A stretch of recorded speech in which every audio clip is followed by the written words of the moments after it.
Hi வணக்கம். இப்போ நம்ம என்ன பார்க்க போகிறோம்னா எம்எஸ் வேர்டில் பேஜ் பிரேக்னா என்ன, அது எதுக்காக யூஸ் பண்ணுறது அப்படின்னு பார்ப்போம்.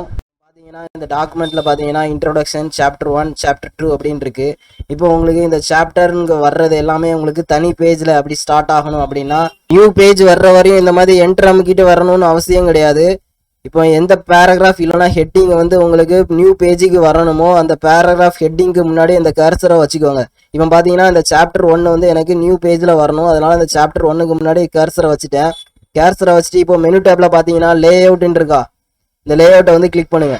கிளிக் பண்ணோன்னா இது பார்த்தீங்கன்னா பிரேக்ஸ்ன்னு இருக்கா, இந்த பிரேக்ஸை வந்து கிளிக் பண்ணுங்க. இது கீழே பார்த்தீங்கன்னா பேஜ் பிரேக்ன்னு இருக்கா, இதில் இந்த பேஜ்ன்னு இருக்கா, இதை வந்து கிளிக் பண்ணுங்க. கிளிக் பண்ணோன்னே உங்களுக்கு பார்த்தீங்கன்னா அந்த சாப்டர் வந்து உங்களுக்கு நியூ பேஜில் வந்துட்டு இப்போ இந்த இதில் பார்த்தீங்கன்னா உங்களுக்கு பேஜ் பிரேக் அப்படின்னு ஒரு இன்சர்ட் ஆயிருக்கு, இந்த இருக்கா. இப்போ நீங்கள் இந்த இன்ட்ரோடக்ஷனுக்குள்ளே எவ்வளோ பேராகிராஃப் ஆட் பண்ணாலும் சரி உங்களுக்கு அந்த சாப்டர் வந்து இந்த இன்ட்ரோடக்ஷனுக்குள்ளே மெர்ஜ் ஆகாது. இப்போ பார்த்தீங்கன்னா இந்த டெக்ஸ்ட்டை வந்து காப்பி பண்ணி அப்படி நான் இது கீழே பேஸ்ட் பண்ணுறேன் இன்ட்ரோடக்ஷனுக்குள்ளேயே. இப்போ பார்த்தீங்கன்னா உங்களுக்கு இந்த சாப்டர் வந்து உங்களுக்கு அந்த இன்ட்ரோடக்ஷனுக்குள்ளே உங்களுக்கு மெர்ஜ் ஆகாது, தனி பேஜில் தான் உங்களுக்கு ஸ்டார்ட் ஆகி வந்துக்கிட்டே இருக்கும். எவ்வளோ டெக்ஸ்ட் ஆட் பண்ணாலும் சரி உங்களுக்கு மெர்ஜ் ஆகாது.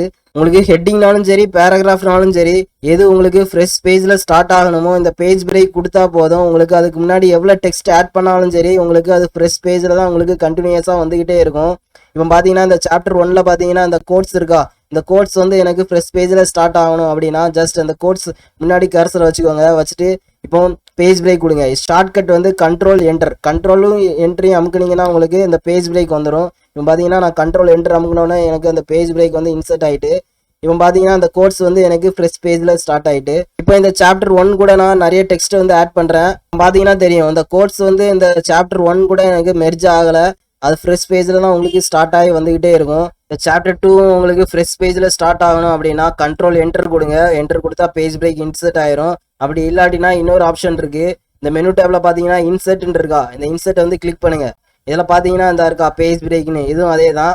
ஜஸ்ட் அந்த இதை கிளிக் பண்ணுங்க. கிளிக் பண்ணோன்னா இப்போ பார்த்தீங்கன்னா ஆட்டோமேட்டிக்காக உங்களுக்கு அந்த பேஜ் பிரேக் வந்து இன்சர்ட் ஆகிட்டு இப்போ பார்த்தீங்கன்னா எனக்கு சாப்டர் 2 வந்து தனி பேஜில் வந்துட்டு இப்போ இந்த கோர்ஸ்க்குள்ளே நீங்கள் எவ்வளோ கோர்ஸ் ஆட் பண்ணாலும் சரி உங்களுக்கு அந்த இதுக்குள்ளே மெர்ஜ் ஆகாது. சாப்டர் 2 கூட உங்களுக்கு பேஜ் பிரேக் டெலீட் பண்ணணும்னா கர்சரை அந்த பேஜ் பிரேக் முன்னாடி வச்சுட்டு டெலீட் அமுக்குங்க. டெலீட் அமுக்குனா உங்களுக்கு அந்த பேஜ் பிரேக் வந்து டெலீட் ஆயிரும்.